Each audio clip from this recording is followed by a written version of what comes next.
And this is by choice. If you don't want me to record, let me know or go off camera. I promised that we would get something with Ted's face and voice on YouTube for some folks.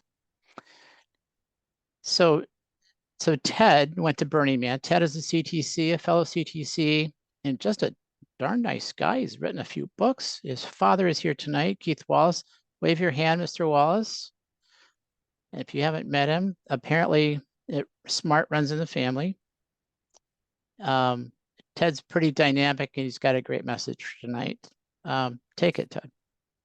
Thank you, Jeff. I appreciate it. And I'll share my screen. Let's do that. So can everybody see my screen now? Yeah. Yes. Great.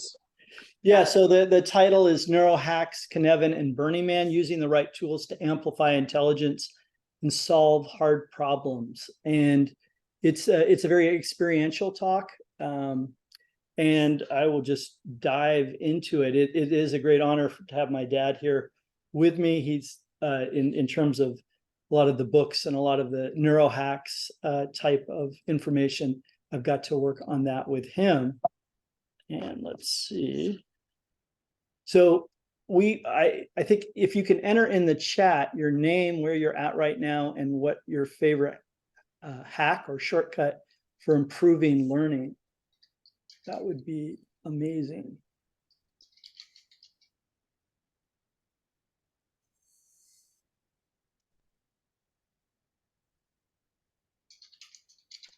Just to get to, I know a lot of people here, but it'd be fun to just kind of see where people are at, and any kind of things that you do to improve your learning. Ooh, nice. Lead with curiosity, repetition, mnemonics, note-taking, visuals, selective attention. Record new learnings as soon as possible. Okay, cool. Those are great ones. Those are good ways of kind of getting those patterns in your brain set up. And we'll talk a little bit about setting patterns in your brains and breaking patterns in your brains. Those are some of the subjects we'll get into. I'll lead off with just kind of some the agenda. So just as we did the intros and questions, a bit about the journey to set the context for the story, and a little bit about neurohacking, a little bit about Cynefin, a little bit about Burning Man, and then sort of bringing that all together to kind of talk about the experience that I had there. And then we'll do questions and answers afterwards. And if you want to jump in with questions, I will monitor the chat. Does the chat show up on the video when I have it up, or is it invisible? Ted, it's been so long since I recorded myself coaching. No, it's there. Is it? Great. Yeah. Thank you. Okay. I couldn't remember. I don't think it shows up in the recording, no. Okay, cool. So I'll just leave it up then. All right. So in terms of my journey, this has a few parts to it. The bottom part is sort of my Agile journey in terms of getting involved in Agile, being a Scrum Master, getting my CSP in 2014. And then at that time, I remember I was fortunate to have Pete Behrens as a mentor, and he was just starting the CTC. And so I tried to do that. And that I needed to have a lot more experience at that point to get that. And I started thinking, it's actually hard to change people's habits. That's kind of where I got to as a CSM and a CSP and as a Scrum Master, and starting to work with other Scrum Masters. We were trying to change how this company did things, our speed of learning, the habits that people had in terms of, say, how they built software, how they deployed software. And it was difficult. It wasn't, we did have Scrum teams going, we had all that working, but people were still going back to doing things the way they had always done things.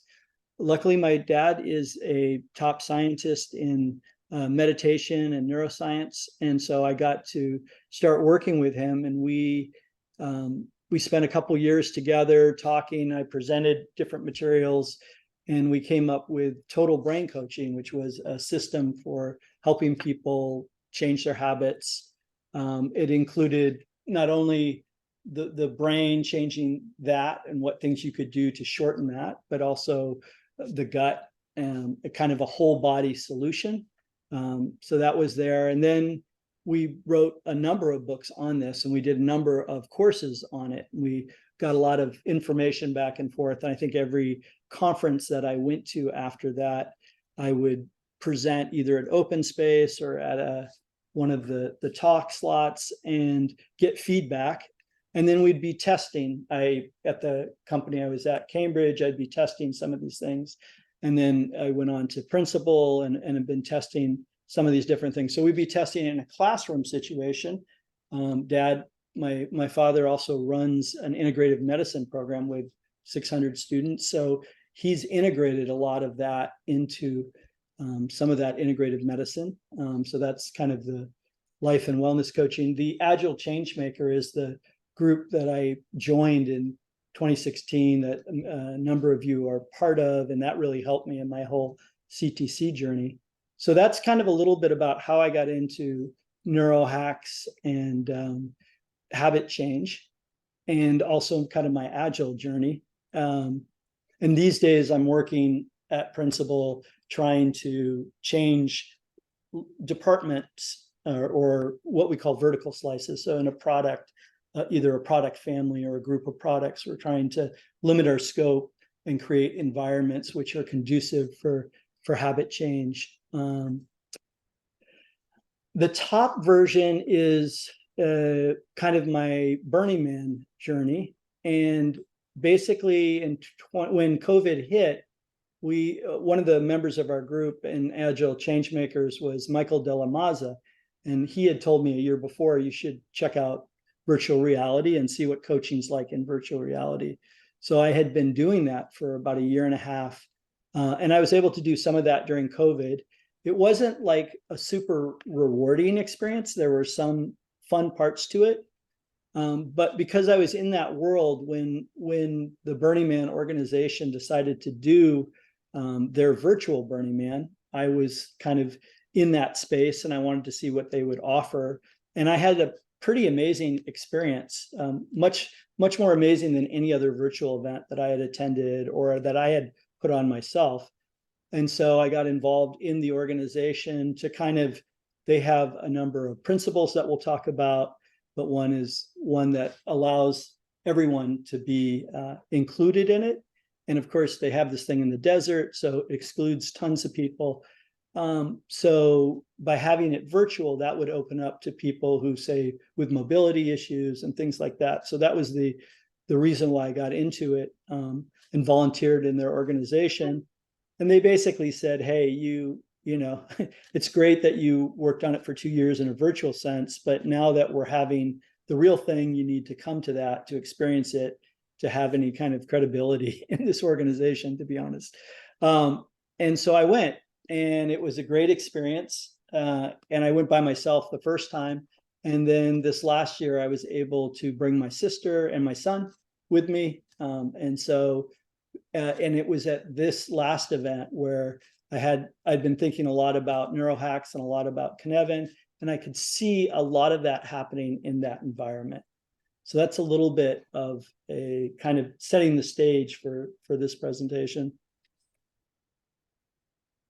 Let's see. So one of the things that I feel, and I'd love to hear what everyone has to say, either in the chat or speaking out, like one of the ways that I feel as an Agile coach or a product coach or technical coach, how I provide value to the companies that I work with is that they learn faster. That's kind of the ultimate goal. The feedback loops become smaller, they're able to adapt quicker, and they're able to then outperform their competition. And there's sort of a thought process I have, companies learn faster when the departments or product groups, however you're dividing the company, they learn faster.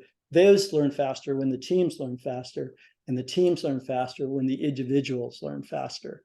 And that last piece, I know usually as a Scrum Master and as a coach, we don't get into so much of individuals learning faster, but I have been able to use some of these methods and these different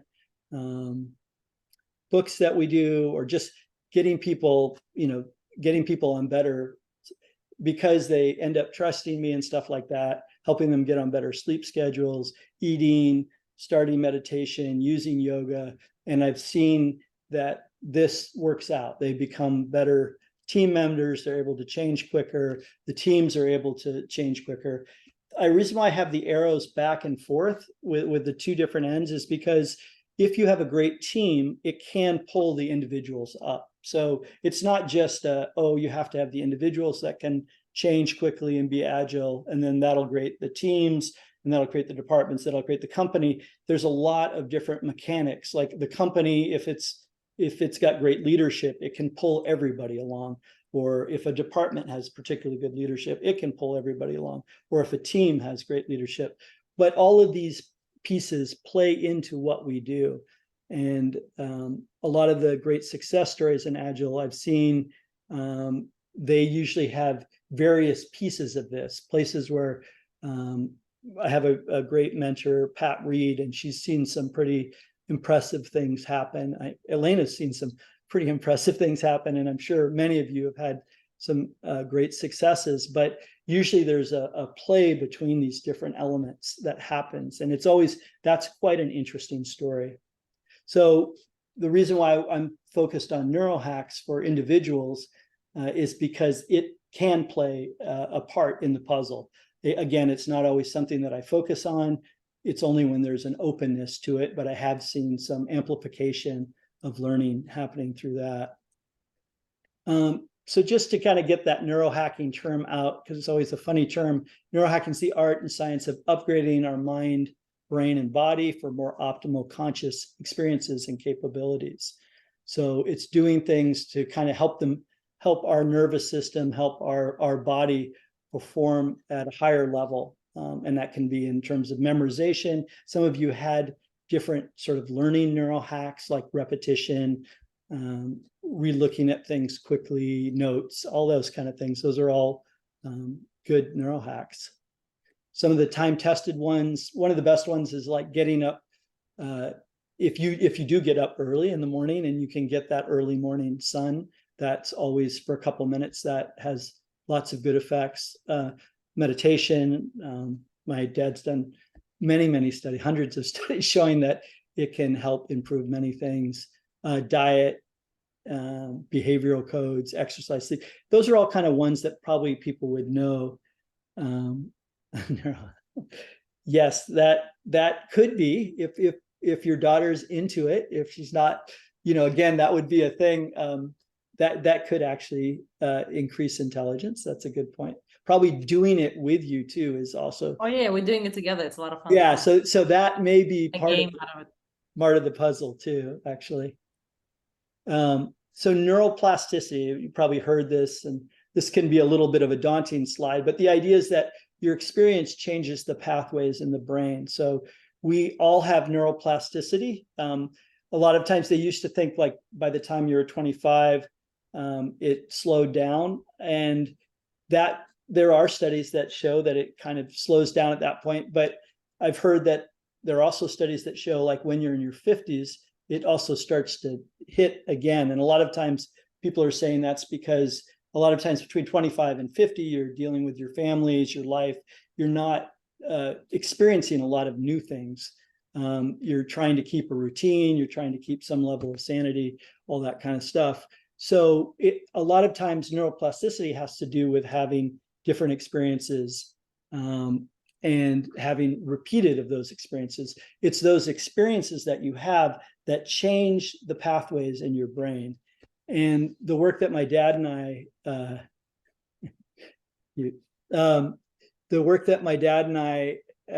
have done, we've been looking at how to neurohack the learning cycle, because that would have lots of good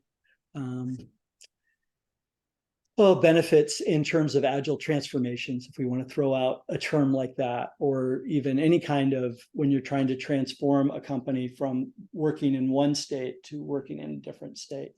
And the kind of key points, we won't get deep into that, but the key points are, the people need to be motivated. You need to personalize the learning. We have ways of doing it in our books, depending on people's bodies types. But there's lots of different ways to personalize it, to make it. Some people are much more visual learners. Figuring out all those pieces is a way you optimize the learning cycle. Then they need to experiment, and then people need to be real. That's how we say it. It's one of those things where you need people who really want to do this thing, not because somebody's telling them to do this thing. Obviously, there's intrinsic and extrinsic motivation, and all those kind of pieces play a piece. So that's something that I've been studying quite a bit, and Dad just released another book on neurohacks for learning. So that's actually what the picture wasn't even on this. And so going into Burning Man, I was thinking about this stuff. I just read his book, and it had a lot of the things that we had been working on. And then the other piece of the puzzle, is this, also in neurohacks, kind of where you learn the most is usually in that learning zone or growth zone. So this is a model, and there are lots of different models. I just picked this one out. This is not the end all or be all of any of these kind of learning zones or growth zones, but it just kind of conveys the idea that if you stay in your comfort zone, which people like to do, then the learning's not nearly as optimal. If you go kind of push the edge a little bit, if you're a little bit uncomfortable, we always talk about being comfortable in the uncomfortable. And that's where that learning zone is. And then if you push too much and you put people in a place where where it's overwhelming, then of course that doesn't do it.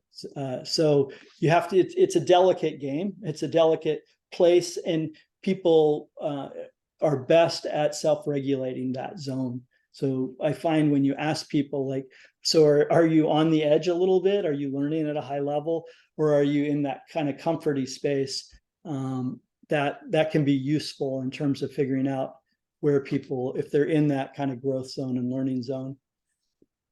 Though that part will definitely play into Burning Man a little bit. So this is a neuroadaptability quiz. I'd love if everybody would take it if they want to. And this is something my dad and I worked out on and published a paper on in Modern Medicine, and sorry, it's at the bottom here, but it's covered up. Medicina, this was in 2021. This is talking about neuroadaptability. So neuroplasticity is the idea that the brain can change, and by having experiences and reinforcing those experiences, you can actually change the way your brain is set up. Neuroadaptability is this idea that when you come into a stressful situation, you respond to it, and then you come back to a baseline very quickly. So it means that you respond to stress, and then you come back to baseline. And that is very useful in terms of dealing with complex situation or chaotic situations.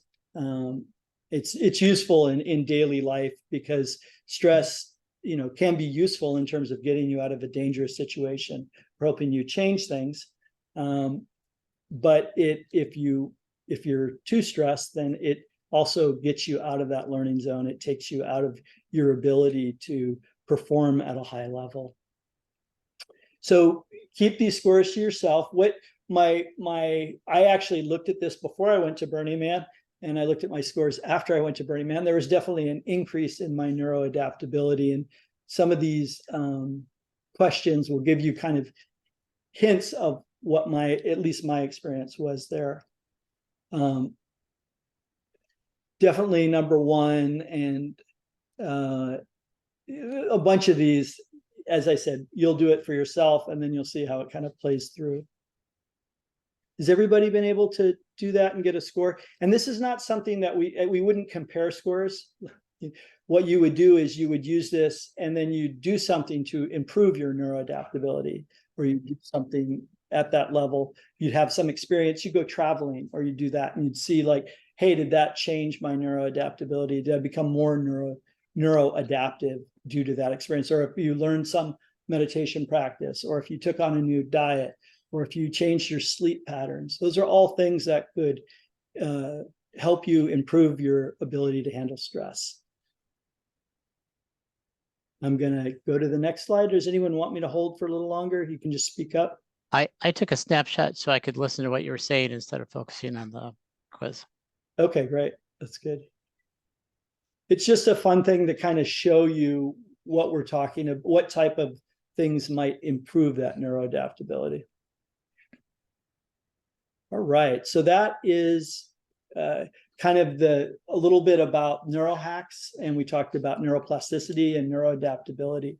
And now we're going to jump into one of these neurohacking. Oh, we're still going to stay on this, and we're going to talk about neurohacking at Burning Man. So this, my son and I went into this thing, and there were lots of pictures of cows that are in that little house. And there were about 5 or 6 other people who were sitting. It's actually a nice little cottage. It's like a little English cottage inside of that giant thing that they built in the desert.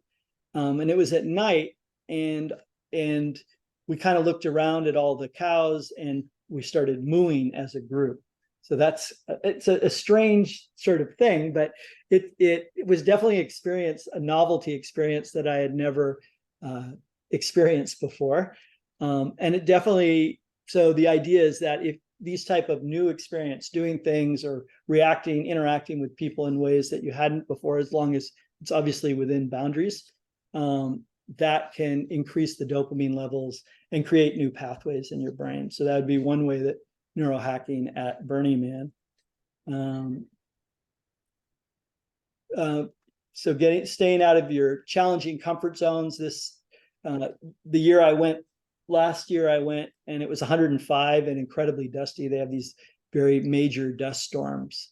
And so it wasn't the easiest one. It was very challenging conditions, but I felt very exhilarated. You have to bring all of your own stuff in, and as we'll get into Burning Man more, the whole idea is that you leave no trace. So 80,000 people come in and create a city, and then a month later, there's no trace that these people were ever there. So, and everybody has to bring their, hopefully they bring enough water, that would be key, and other things to kind of deal with this environment. There's nothing that lives out there. There's very few insects. It's very rare that you'll see crows or even a lizard. It's a big alkaline riverbed that's dried up, that's at about 4,000 or 5,000 feet. So that's one of the other kind of neurohacks. Oh yeah, fairy shrimp live there. That's true. That's so deep within the ground. There are these these creatures, which I don't even know exactly what they are, but they were enlivened by the rain that came. And so that was a new experience for many people, even who had been there many, many, many times. Mindfulness and presence. So like there are lots of spaces. Immediacy is one of the values of Burning Man. And they create these incredible places. Like this is the temple that they created. It was the inside of the temple. I actually did a lot of meditations there during the 8-9 days that I was there. A lot of people go there to release, to kind of honor the people that have passed in their lives and release those kind of pains inside of them. It creates a very amazing space for people to come at peace with a lot of different issues and the loss of people in their lives. So there are a lot of spaces in Burning Man for that, and that's very useful in terms of as a neurohack for neuroadaptability. And then just the art and creativity. I think my sister said it, like you can't see this any other place on earth in this way. And so the art installations that people do there are mind-blowing. And when usually in a good way. So when your mind is being blown in a good way, that sounded awkward, I apologize. When your mind is not sort of, when it's never seen this thing before and it sees it, it can help create these new neural connections and things like that. So just the idea that you can't see any of this in other parts of the world in this environment helps with it's a neurohack for learning and neuroadaptability and neuroplasticity. All right. So now we're getting to the second part, which is the Cynefin framework. And this is a framework. I don't know, probably most of you are familiar with this. And probably most of you have a much deeper understanding than I have. I've been studying it for a while, and I use it with leaders for situational spaces so that they can kind of figure out what situation they're in. We'll look at it in a minute, and that hopefully will make sense if you're not familiar with it. It was created in 1999 by David Snowden when he worked for IBM Global Services. It's been described as a sense-making device, and Cynefin is a Welsh word for habitat. So that's a little bit about the Cynefin framework. What it looks like is this is one of the later versions of it. It's been around for quite some years, probably 15, 20 years, I think, at least. And some of the names have changed, but when you look at it, it looks like, you have these different quadrants, these 4 different, they're not quadrants, they're sort of habitats, and there's actually a 5th one in the center. And what it sort of represents is when you come to a situation, if you don't know what to do, that's sort of the center, the AC part. When you have no idea what to do, you're like a deer in headlights. And normally you want to move out of that situation, especially if it's a dangerous situation. So you can, if you have no effective constraints, meaning it's a novel situation, you've never been in it before, say like COVID. When COVID hit, the company that I was in immediately didn't know what to do, and its leadership decided, hey, everybody go home at this point. And I think the government did a similar type of thing. So that's it. You needed to, in this situation, act, sense, and then respond to what's going on. And that's, sometimes people feel like a lot of leaders, when they get to new situations, a lot of times they take leadership by acting in that way. That has some good use, but there's also ways of dealing with, say, complex situations. So something like building an iPhone would be a complex situation, especially when Steve Jobs was doing it in the beginning. It's something that hasn't been done before. So chaotic and complex, the things on my left are unknown. So these are places that are more unknown. They are not things that people have done before that much, or the situation that you're in is novel, or you have to actually exactive, which you basically, that situation, it's beyond the boundaries of what you know. And in the complex space is a lot of times where people say Agile lives. It gives you the tools to be able to handle problems that are things that you don't really know. Maybe they're things you've done before, but in terms of the people, the process, the timing, there's a lot of different factors that makes it contextually unique in its own space. And Agile tends to be, those types of frameworks tend to be better at dealing with those types of problems. Now, Cynefin's come up with, David Snowden's come up with his own tools, which are amazing in their own right. But what I'm familiar with is more of the Agile tools and things. Complicated is more like, I would say more like waterfall-ish. It's like building a house. So it's something that people have done a million times before. You usually have to bring in experts. You usually have to plan it well. You can see a lot of benefit of doing things in that way. And a lot of companies that I've worked for are really good at using complicated tools, and they try to apply that to, say, complex situations, sorry.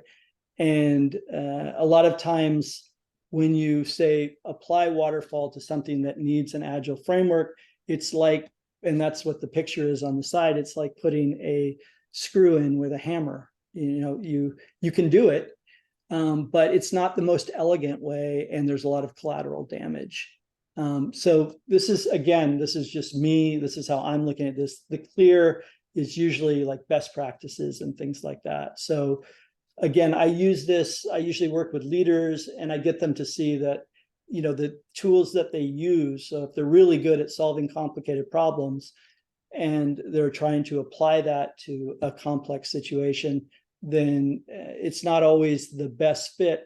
And if they train their groups in using some more of these complex tools, then that can have lots of benefits. And usually I have test cases, or we find places in their lives or their work lives where they've seen some of these different tools play out in different situations. The reason why I'm bringing this up is because when we talk about Burning Man and the rain coming, it created a situation where there was both the organization of Burning Man responded in both using chaotic tools. So they took some actions and told people not to leave, and they closed the gates, and they set up radio towers later.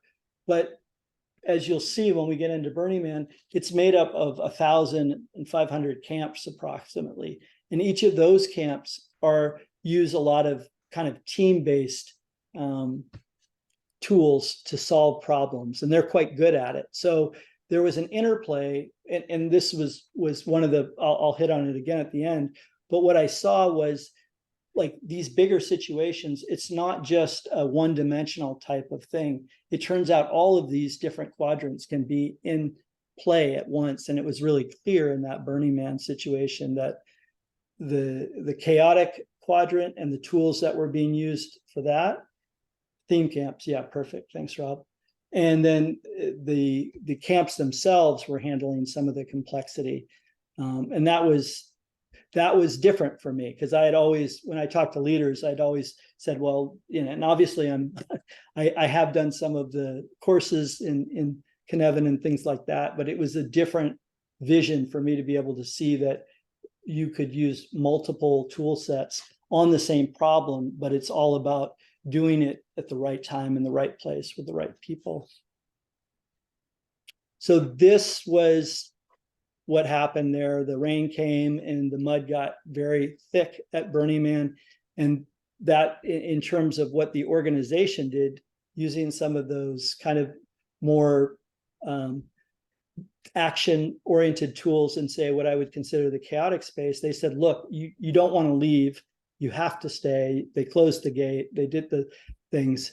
There were people that panicked, not very many, and decided to go, and then ended up getting stuck, which was good examples for most of the other people. So this was the camps. These were theme camps. And when they did respond, they kind of created their own tools to handle the mud. Like if you look at people's feet, they sort of plastic bags were used.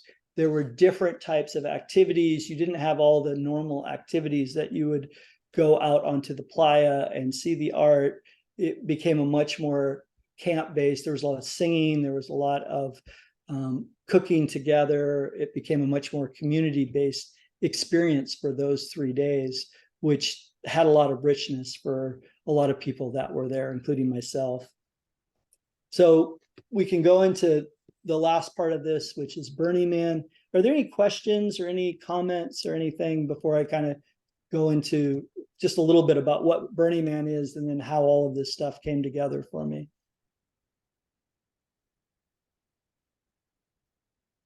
Okay, good. All right, so Burning Man, just for those who, and there are people here who've probably been to it and know it. I should have asked that in the beginning. That would have been fun too. So it's a large, week-long, large-scale desert event focused on community art, self-expression, self-reliance. It's in Nevada, in the desert, as I talked about, on this alkaline lake bed that You do have to wipe your feet down with, say, witch hazel every night, because that stuff can do some damage to your skin.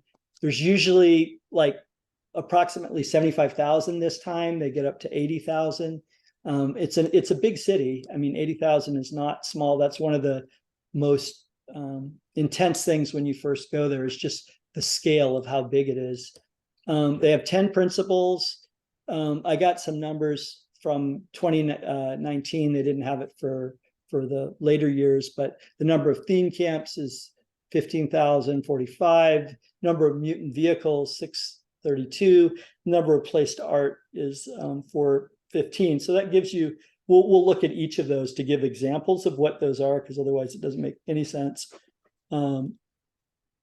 That's what it looks like from an aerial view. And so each of those theme camps would be one of the corners on these blocks. So it's made up of 1,000. And these theme camps, all, the people there, a lot of them have done this for a long time. They know how to, they're self-empowered teams, I would say, and having had the experience of being with them. So you have a city made up of 1,500 self-empowered teams. And they are basically giving stuff. This whole week is about giving. We'll look at some of the principles. Well, these are the people. The people are the best. That's me and my son, and that's my sister. So that was the people I took to it. These are the principles that they go by, and it turns out, I'll invoke Pat Reed, who's quite a amazing person who I've had the ability to work with and learn from. She and I think Jim Hightower, maybe I'm not saying his last name right. He was one of the signers also of the Agile Mint. They called the kind of leadership group, called them in early on to kind of help them create something that would last for a long time. And I think it was like 204 or something when Larry Harvey was still with us and all that. He's one of the founders of Burning Man. And they came up with these 10 principles. So radical inclusion, that's the principle that I was most focused on, is not just including all the people in the 80,000 people, but the whole world. Gifting is a principle where they don't, that kind of goes with decommodification. They don't have money at Burning Man at all. The only time you use money is to buy ice. That's the one time would you use money, but people give, there's a lot of people come with lots of gifts. We came with animal crackers. That was the gift that I brought, because it went with the theme of this year, was called Animalia. So a lot of the artwork had animal type themes and stuff. People make incredible things like necklaces, or they make food, or there's just no end to what the gifting piece is. There's another principle, radical self-reliance. That's, everybody should be able to take care of themselves. And it's an interesting principle that really played out. Obviously, when the rain came, you wanted everyone to have radical self-reliance, that they had enough water. If their tank got flooded, they had some things, but it kind of played well with the communal effort principle. So the people who weren't as radically self-reliant, the community took care of them on many levels. Decommodification, they're trying to not deal with money as much. And also, you don't see name brand things. People will put tape over some of the name brand stuff, or people aren't wearing name brand clothes or things like that. It's not on that level, and they don't allow people to come in and advertise or things like that. Radical self-expression, I think that's probably what Burning Man is most famous for, people wearing amazing costumes or not much costumes, or all that kind of stuff. Communal effort, civic responsibility, leaving no trace. We talked about, the playa, they call it the playa, this desert is, they try to leave it as immaculate as they found it when they get there. Participation and immediacy. So people do have, you don't have cell service out there except for the days when they put up the tower. So they try to be the idea is to be where you are and experience it in kind of just its immediate space. Those are the principles. Any questions on those or any thoughts? There are people probably that have experience with this. If they want to talk about it too, that'd be awesome. Yeah, it is amazing how brief these are. Thank you, Olaf. That was not lost to me. they are, and everybody, like, people who are there know these and use them, and those principles were used in these kind of emergency situations. Yeah, a lot of iteration to get it succinct. Good call. So this gives you an idea of the camps. Remember, we said there's like 1,500 camps approximately. The one up in the corners, the Thunderdome, that's a very sort of that Mad Max moment where you have two people battling. It's an entertainment camp, obviously, but there's some therapeutic parts to it, I would say. My son enjoyed that one and was up at the top watching, and it was they have two people kind of coming at with sort of wiffle bats and whatnot, and it's a scene. The camp in the bottom, that's actually the camp I was part of, Grateful Floyd. We showed a movie. We all do volunteer work, so volunteerism was a big part of our camp. We also had a bunch of crafting events where we helped people make medallions and things like that. So we had a kind of a number of, we were a pretty small camp, but people liked the activities we put on. And then you have somebody like the Love and Oven who were critical. They serve focaccia, so you could walk in your muddy boots and get some warm bread, which was a huge thing in the middle of when it's raining for 3 days. So these are just some examples of the type of camps that we're talking about. And all of them are self-contained. They have to set everything up, they have to take everything down, and they're graded or rated on how clean they leave it. And of course, if you're a camp that doesn't leave it very clean, you're not invited back. So that's some of the ways the organization helps with that. The mutant cars, these are some of the more fantastical photos that you'll see from Burning Man. These are, again, people build these for the community. There's no monetary, people drop millions of dollars into some of these cars, and they're doing it not because they're getting paid anything at this festival. They're doing it to give back to the community. The one up in the corner, the upper corner, is called Fluffy. That's one that my sister, myself, and my son got a ride on. It's kind of got more of that Japanese wave, a lot of music and some fire. The one in the bottom corner is this, I can't say it properly, the name of it begins with a P, but it's like this octopus and lots of fire, and it's quite impressive. You'll see lots of photos around that. And the dragon, this was this year, that was the car that impressed me the most this year. Those wings, you can't really see it in this picture, but they're like LCD screens and all sorts of crazy stuff is showing on that. And it's very mobile, so it can, open up quite impressively. And it was quite amazing, I have to say.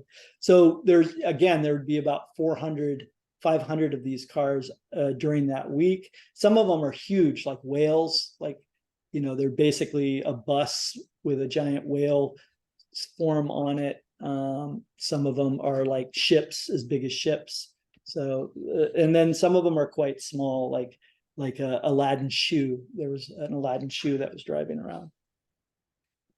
The art is some of the most amazing things there too.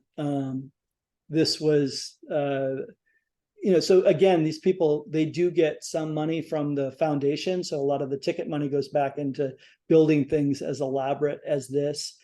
Part of the amazing thing about it is this only lives for like 7 days, because at the end they burn it. And that temple was just, it's all kind of printed out on this special paper, all these incredible images. So it's a plywood type of, it's the Chapel of Babel. And we got caught in there, my sister and my son and I, during one of these dust storms that comes up. That's why you see people with the goggles and the mask, because it's actually quite practical, because the dust storms are pretty intense. But we were caught in there, and it was just magic because there's an infinite amount of detail within this thing. Like there are literally, I would say, tens, if not hundreds of thousands of photos to build this whole structure. And then, of course, the idea is that, once it's the act of creation, and then they just burn the thing, and then there's a new palette to create something new. This was one of the more interesting ones. It seems rather simple compared to some of the others, but people who swing on the swing, that powers the butterfly. And of course, there's some music going on. And so it's an interactive, there's a lot of interaction. I was on a spider web with my son, and when you move the spider web, there was a lot of graphics that happened. So there's a lot of these art pieces are interactive, and that's a big part of it, that they want people to interact with the art. So this is a story. When we first got here, my son looked at this and immediately said, "Oh, I'm going to go to the top," and I'd taken my son to Burning Man, so I couldn't be like, "Oh no, you can't go." That would be wrong. But it's really dangerous on certain levels. They sometimes say safety's third. As a dad, it looks really dangerous. I'll go with that. And so my son goes zooming up to the top, and at the top, they're up there and they're like, "Oh, I'm really scared. I'm having a panic attack." And I'm looking around for some way to get them down. I'm thinking, like, this is our first moment at Burning Man.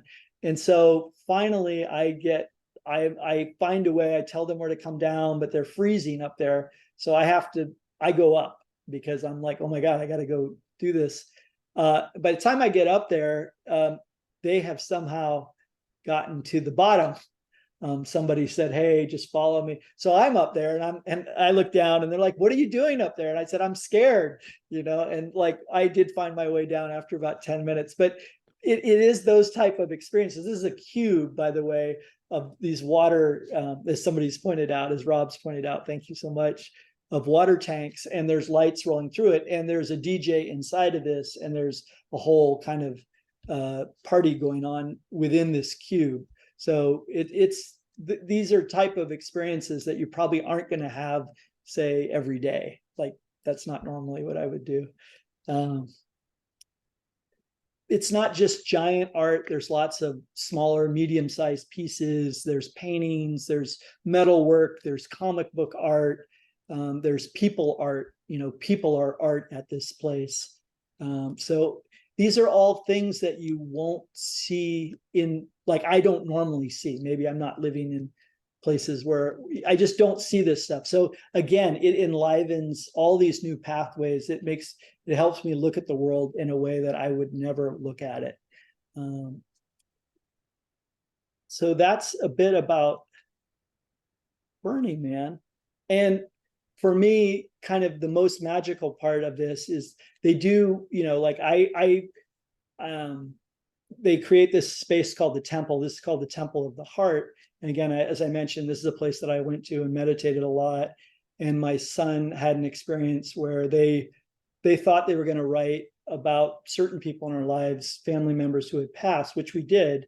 But they wrote about a classmate who unfortunately had taken their own life. And there was a lot of tears. There was a lot of release of emotion. And they kind of turned to me and said, if I hadn't released this here, I'd be carrying this for years and years with me. So this space of these 80,000 people and these 1,500 camps and this organization can create these magical kind of spaces. That's the level of things that can be created within this space. But when it rains for 3 days, it all comes to a crashing halt. And we ended up in a space that hadn't happened before. It hadn't rained that much on the main 3 days. So it had rained before. There had been other times when the rain had come and everything had turned to mud or cement-like mud, but it hadn't happened at the sort of peak moment of the Friday, Saturday, and Sunday. And so there was a lot of novel new situations that happened during this. And as I said, I had come into this thinking about neurohacking, thinking about Cynefin, and in these type of situations, you see a lot of things play out. And I think I related sort of the main thing that I saw happen was that, this command and control type of situation where the organization said, you can't move, nobody can come in or out. That did cause some people to be like, you can't tell me what to do, I'm going to go, and didn't result in great things. But that was a very small number of people. Or you had Chris Rock, who needed, or not, was it?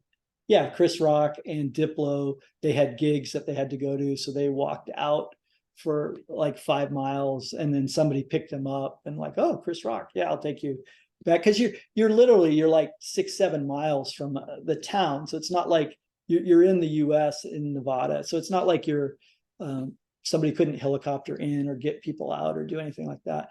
But still, for the most of us, we weren't going to do that. And we listened to what they said. And then within our camps, we used the kind of self-empoweredness of our camps to kind of create some really enjoyable activities, some incredible moments. And this is kind of what it looked like during those days. This is how people use their creativity. This is, they did create art out of the mud. There were lots of these different types of statues all over the place. And to be fair, when you're in a situation like this and you're walking to go get ice and you see that on the ground, you laugh, or at least I laughed. And it was one of these moments where I was like, wow, I never thought like that people would take that time and energy to do that. We did have these, so the whole point is there were, the disaster was averted. I made a snowman. Oh, good. Thank you. That's a better one. Yes, I saw other things which I could not take pictures of too. So everybody has their own experience on these different ones. There was a double rainbow. This was on Saturday, and this was, so the man that burned. So they burned this giant. That's how this whole thing started. A mud man. Yeah, exactly. We'll see a picture of it in a minute. So that's the kind of the man this year. It was on a beehive kind of structure. Every year they have a different structure. And basically that man normally burns on Saturday, but they couldn't, there was rain. They couldn't have the equipment. People couldn't get out there. You destroy the playa. So it did burn, but it burned on Monday. So people basically said the man burned. Yeah, the man base. Thanks, Rob. The man burned. And Saturday was 72 hours long. It burned on Monday night. So I think my point on this is the way the dynamics of this whole organization. One, there was a huge increase in neuroplasticity, in neuroadaptability, and there's many, many neurohacks that go on in this brand new environment. And if I comb through a lot of the literature of people's experiences and saw this kind of reference multiple times, and what looks like a rather, I don't know, to many it could look like an unorganized or chaotic situation out in the desert. When you're actually in it and you were faced with a disaster, you could kind of see like how the organization worked, how these different aspects of Cynefin worked together, how the kind of self-empowered teams took care of themselves, took care of the people around them. And it was quite a beautiful experience to be part of. And that's basically what I was hoping to share with you. I hope it, for some, it may be like, oh, well, that was interesting, but I don't know how useful it was. But I know from me, I got much deeper into Cynefin to kind of see how Cynefin could help these type of situations. And in terms of neurohacking, I know I've looked at a lot more different ways of neurohacking, having seen all these different alternative versions of it out in the desert. Any questions or any thoughts or any? How many times did you do it, Ted? Was it one? So I did it twice virtually, and then I did it twice in the desert version. Oh, I'm sure the virtual does not compare. It's funny you would say that. I in most ways, 90% yes, but I actually, and I found it on YouTube. I had an experience in the virtual where there's a place called Playa Alchemy, and we were in the middle of COVID, so obviously it was an intense moment. But I'm sitting in this room, I have my headset on, and there's this gorgeous temple that they create in virtual reality. And one of their leaders of Borders Without Burners, Christian Breedlove, hollow ported, which means, normally in these virtual reality worlds, you have sort of funny stick figures and you're moving your hands if you have these different things. But when you hollow port, it's actually the person you see in a 3D, in a real kind of space. And he spoke brilliantly about how Burners Without Borders, perfect, thank you, Rob, had helped during Katrina. And he had talked about how some of the work they had done. It was really inspiring. And after that, the temple, the walls of the temple disappeared because you're in virtual space, so they can do that. And they showed this movie called Samskara, which is built. It was actually built for Burning Man, and it's a pretty trippy movie, but it was on the sky. So you're looking at the sky in a virtual space, and you're watching this movie with all these, giant dragons and giant things, and talking about, the destruction of man and things like that. And then the temple walls come back, and this very famous DJ hollow ported into the space. And it was, I have to say, I'd never imagined that experience. I never, so it was quite powerful. My wife has a video of me sort of dancing out in our little patio in the rain, laughing, of course, because it looks ridiculous, with me and my headset on. But the internal experience was quite powerful. It put me in a space where I wanted to, I had much more faith in virtual reality, because that was the most powerful experience. I get motion sickness in virtual reality, so it's hard to coach always in that space. I have to wear sort of those C-bands, and I can only do it for a certain amount of time because of the motion things. Hopefully the Apple product that they're bringing out will take care of some of those things. Huh. But there were many, many more experiences in the real, the immediacy and the intensity of seeing things, and the smell and the sight, and it's more, but I will say the virtual, and the interesting thing, the temple that they built the second year I went, they first built it in virtual reality, and then I actually went and saw it in reality. So they built the same temple in virtual reality, they built it in reality. And that was quite a powerful experience, to be in a building virtually beforehand and then go into it in real life. And it definitely changes the experience. You experience things quite differently than just going to a building that you've never virtually explored before. Nice. Any other? I'll stop sharing. Sorry. Really, really fascinating, Ted. That was so wonderful. Great. I appreciate it, Jeff. I appreciate the opportunity, and it was a lot of fun to do this. So I appreciate everybody making the space for this to be created and done. And it was great. So questions for Ted? Not really a question, just sort of observation. So I really didn't know very much about Burning Man at all until you've sort of gone through it. And I actually did a little Google while you were talking as well, because I thought, I need to know about this. But I really like the way that you sort of brought Cynefin into it all, and I can really relate to how all of those areas, quadrants, are used in that. And then also bring it back to one of your first slides, which was like the learning, sort of being motivated. I can't remember the other sections, but how those people were all there from their own choice. Yeah, that's beautiful. And how that was the experience. Yeah, that's awesome. Thank you so definitely. much. Appreciate that. Yeah, and if we could have that in organizations as well, sort of give them the motivation. Yeah. That's really powerful. I would agree. I mean, that is, a lot of people it's not perfect by any stretch of any imagination, but there are parts of it, like when you're in it.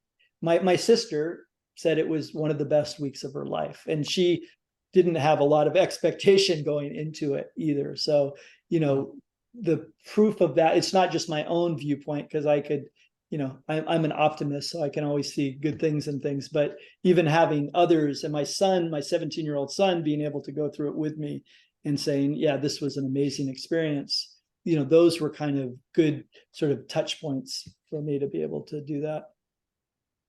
Thanks. I love that. Fun and so it's education. really great. And you touched on a couple of other things as well around sort of meditation, sort of enhancing for the mind and the gut. And if you do, or your father does any more talks on that, I'd be pretty interested. Yeah. Transcendental meditation or something. Yeah, transcendental meditation. That's what my dad's done. The initial research when he was at UCLA, right when I was born in 72. And then he went on to do postdoc at Harvard on it. And it was in Science and Scientific America at the time. And I don't know if you want to brag about being that young, Ted. That's really not, not appropriate. So was that a question to me? I wasn't sure what that. No. Yeah, I think. Oh, I think, you see I how think, transcendental? Yeah.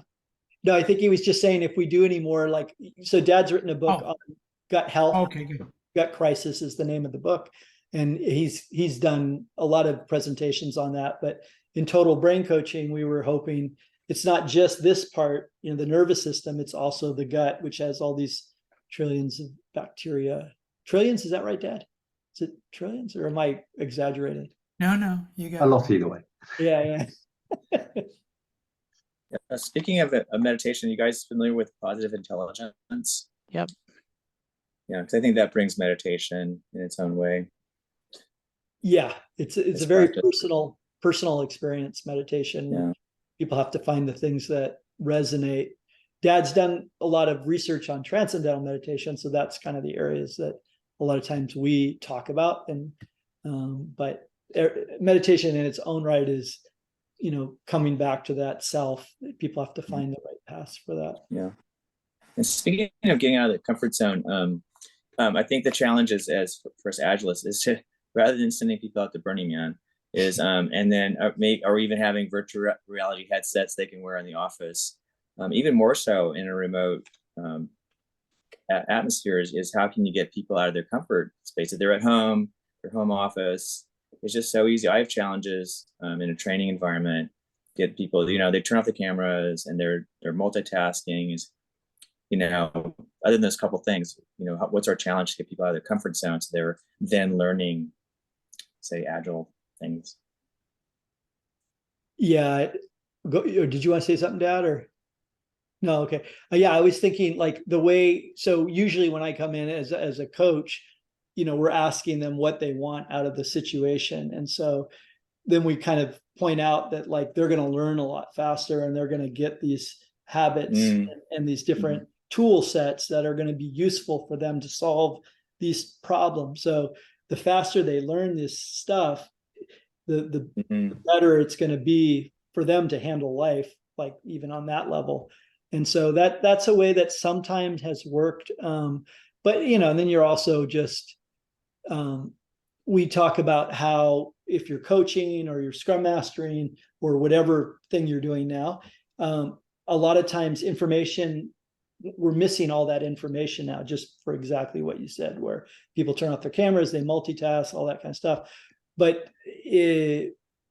our job is to kind of go through this. So we usually have people that are in there who will turn on their cameras. And we usually, we do everything we can to kind of get this, because this is, otherwise they're not going to learn and they are not going to change. And if that's, then we could go help somebody else in the organization. That's usually how that conversation, but other people may have other techniques.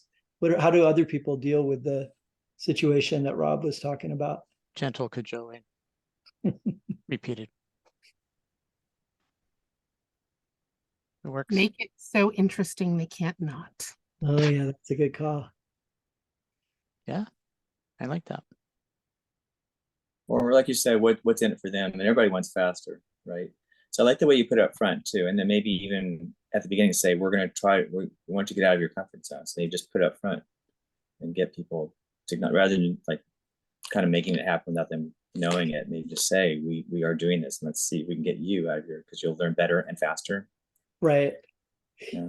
Yeah, we create, as a coaching organization, we create pull products. So like people want to learn about the cloud. So we have technical coaches that, and people line up for this. And then we say, oh, we can only handle so many people. And so like it becomes a thing where like the only people we're going to work with are the ones who are going to actually want to learn and do these things. And that's a fun situation to be in. Yeah. That's a really fun situation. Oh, look at the little one. There's a lot of neuroplasticity going on in that A lot one. of small agilists over here.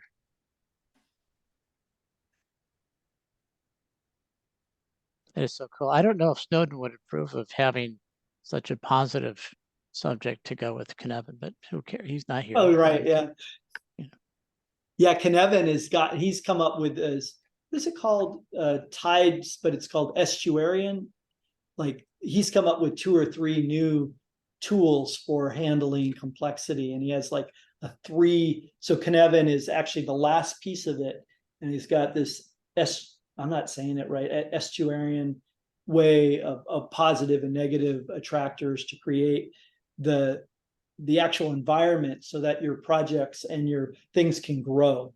So he's all about creating the space where there's the energy to actually make the things happen that you want to. And then he has like a second piece, like that's like Wortley maps, where you're figuring out like where you want to go and what are the milestones. And then he has this Cynefin framework now where this is in these situations you deal with that. So he's like, yeah, he's very, Dad and I have been listening to him a little bit and going back and forth on how he tells a lot more stories now because he can be so intellectual. Oh, look at the waving. That's awesome. I understand he's doing that now. Andy Hunt was featured speaker on Scrum event last month. He was talking about Snowden. Yeah. He can be a bit overwhelming. Hey, Wayne never pulls out I'm Gumby still for in the me. show. Good job, Wade. Thanks, Wayne. She's enjoying it. Say hi, That's my agile guy. He's very flexible. Oh, Yeah, that works. And he smiles too. What's the donkey's name? Okay, alrighty. For those, actually, for everyone. Pokey. What was it? Pokey. Pokey. Gumby and Pokey. Yeah, that's right. Yes, that's it. Okay, thank you. Taking me back a few decades. All right. Once again, this link I'm putting on chat, this is for next month's Agile Practitioner event. And let me repeat what this is. Kemi was kind enough to go and get Pragna Nijumolu to come and speak with us. She's a young Agilist, young entrepreneur, and they say she's basically on fire. It sounds really interesting, and I hope to see you all there for that one. You can also learn all about the new Agiledemics initiative that we have with Agile Alliance, which is helping high school and college Agilists and bringing Agile into education. Will you be there, Em? I will be. Okay, that's awesome. I want to hear about that. Cool. Ted, once again, thank you so much. It was wonderful. Thanks. And until next time, I look forward to seeing you all. All right. Have a great one. Thank you guys. Great to see you, Mr. Wallace, as well. Thanks, everyone. Have a good night, everyone. See you, Dad. All right. Thank you.